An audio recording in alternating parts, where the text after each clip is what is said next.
अस्सलाम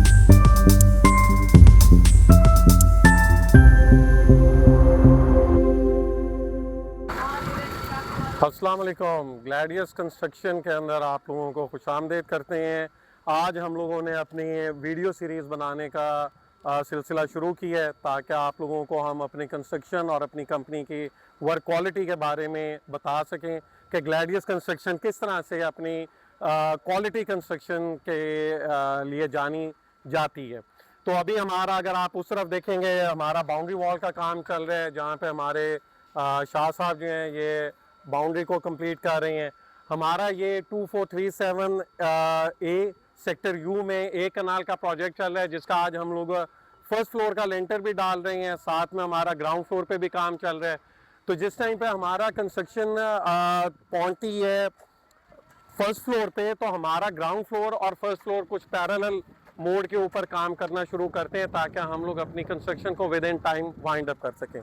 तो आज हम आपको दिखाते हैं ग्राउंड फ्लोर पे जो काम हो रहे हैं वो, और फर्स्ट फ्लोर का जो हमारा लेंटर है उस लेंटर के अंदर क्या जिद्दत हम लोगों ने इस्तेमाल की है, किस जिद्दत को हम लोग इस्तेमाल कर रहे हैं। जो ट्रेडिशनल स्टाइल थे कुछ उनको हम लोगों ने चेंज किया है। तो वो सारी चीज़ें आपको दिखाते हैं क्योंकि डे बाय डे जिस तरह से दुनिया तरक्की कर रही है वैसे कंस्ट्रक्शन भी है वक्त के साथ साथ चेंज होती जा रही है। तो अगर आप यहाँ पे देखेंगे ग्राउंड फ्लोर पे तो आप लोगों को ये पत्थर नज़र आ रहा होगा। हम लोग यहाँ पे हम लोगों ने अपना चेंज किया हुआ है कंस्ट्रक्शन के अंदर। हम लोग कच्चे करने के लिए ईंटों का रोड़ा इस्तेमाल नहीं करते। बहुत मिथ्स हैं, बहुत चीज़ें हैं, हर बंदे का अपना अपना कॉन्सेप्ट होता है। तो हमारा मानना ये है कि ये जो पत्थर है, ये जो आप साइज़ देख रहे हैं कि ये एक काफ़ी बड़ा साइज़ है। इसको देसी ज़बान के अंदर जो है वो गीटा बोलते हैं। ये तकरीबन 1.5 इंच का होता है। और उसके बाद ईंटों का रोड़ा हम क्यों नहीं इस्तेमाल करते हैं, क्योंकि ईंट जाहिर सी बात है जो रोड़े के लिए इस्तेमाल हो रही होती है वो ए ग्रेड नहीं होती, उसके अंदर दोम जंजीरा इस तरह से मिक्स वो होता है।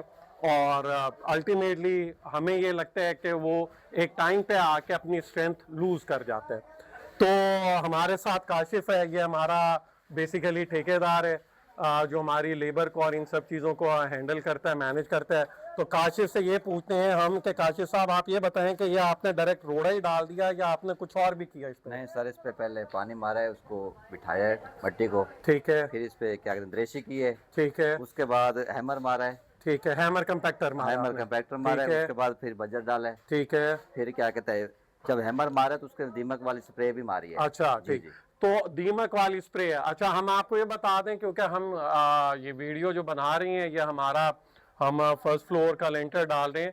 तो हम बेसिकली 3 फेजेस के अंदर टर्माइट स्प्रे यूज करते हैं और अली अकबर ग्रुप की प्रिवेंट हम लोग यूज करते हैं अपने प्रोजेक्ट्स के अंदर।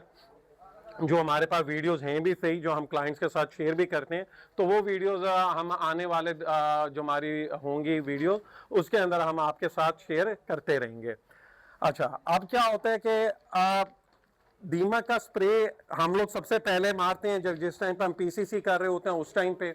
उसके बाद जिस टाइम पे हमारी फाउंडेशन वॉल कंप्लीट हो जाती हैं उन फाउंडेशन वॉल्स के ऊपर, और लास्ट होता है जिस टाइम पे हम लोग कच्चे की तैयारी करते हैं। हम लोग यहाँ पे पूरा सारा दरेशी, जिस तरह से काशिफ ने बताया कि दरेशी करते हैं, फिर उसके बाद हैमर कंपैक्शन होता है, फिर उसके ऊपर ये बजर डाला जाता है, सारे ठिये लगा के और फिर बजर डाल के फिर उसके बाद दोबारा इस पे एक कंपैक्शन होती है और फिर इसके अंदर दीमक की दवाई इसके हर कमरे की चारों दीवारों में और क्रॉस के अंदर हम लोग डालते हैं ताकि ज़्यादा से ज़्यादा हम अपनी तरफ से कोशिश कर सकें कि दीमक कंट्रोल की जा सके।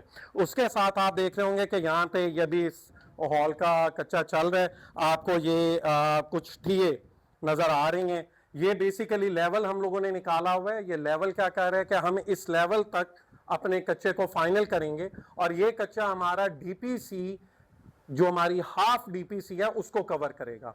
बाकी हमारा जो है एरिया, जैसे आप यहाँ पे ये देख सकते हैं कि हमारे पास डोर फ्रेम लगा हुआ है, स्टील डोर फ्रेम है। इस स्टील डोर फ्रेम में हमने इसको डीपीसी के हाफ एरिया तक कवर किया है। बाकी ये हमारा पूरा कवर हो जाएगा जब हम इसके ऊपर टाइल और टाइल के लिए बेड प्लास्टर करेंगे तो ये पूरा हमारा लेवल हो जाएगा। और हमारी कोशिश होती है कि हमारी जो टाइल फिनिश है वो हमारे डीपीसी लेवल तक क्लियर हो, ताकि सेम का फैक्टर हम लोग रोक सकें, कंट्रोल कर सकें। तो यहाँ पे अब हमारे पास साथ में आप देखेंगे तो प्लम्बिंग का काम भी स्टार्ट हुआ हुआ है, झरियों का काम ये स्टार्ट हुआ हुआ है, क्योंकि अब हमने पीपीआरसी करनी है। और एक चीज़ और जो बहुत ज़रूरी है, हर कोई अपने अपने कॉन्सेप्ट पे चलते हैं। हम लोग क्योंकि पहले ही इतना पानी और इतनी कंपैक्शन कर लेते हैं कि हमें पता होता है कि हमारा फ्लोर मज़ीद नहीं बैठेगा, तो हम लोग दीवारों को प्लस्तर करने से पहले हम लोग क्या करते हैं, हम लोग कच्चा कर देते हैं। इसका एक फ़ायदा ये होता है कि एक हमारा एज आ बिल्डर हम लोगों का जो मिसाला है वो ज़ाया नहीं होता, ना उसके अंदर मिट्टी मिक्स होती है, क्योंकि जाहिर सी बात है अगर नीचे मिट्टी होगी, हम जितने मर्जी शॉपर रख लें या हम लोग नॉर्मली आप लोगों ने देखा होगा कि सीमेंट के बैग बिछे हुए होते हैं, वो आप कर लें तो वो चीज़ें उस तरह से कवर अप नहीं करती चीज़ों को। और ये चीज़ें जो है ना टाइम टू टाइम ये उसके अंदर कचरा मिक्स हो जाता है, जो कि आपके प्लस्तर की जो फिनिशिंग है उसके ऊपर इफेक्ट डालते हैं। तो ये हमारा ग्राउंड फ्लोर का है जिसके अंदर चल रहा है। अब हम लोग आपको लेके चलते हैं फर्स्ट फ्लोर पे, लेकिन वो जो फर्स्ट फ्लोर को हम कवर करेंगे वो हम अपनी नेक्स्ट वीडियो के अंदर आपको अब अपने फर्स्ट फ्लोर का लेंटर और उसका जाल और वो चीज़ें आपको हम दिखाते हैं।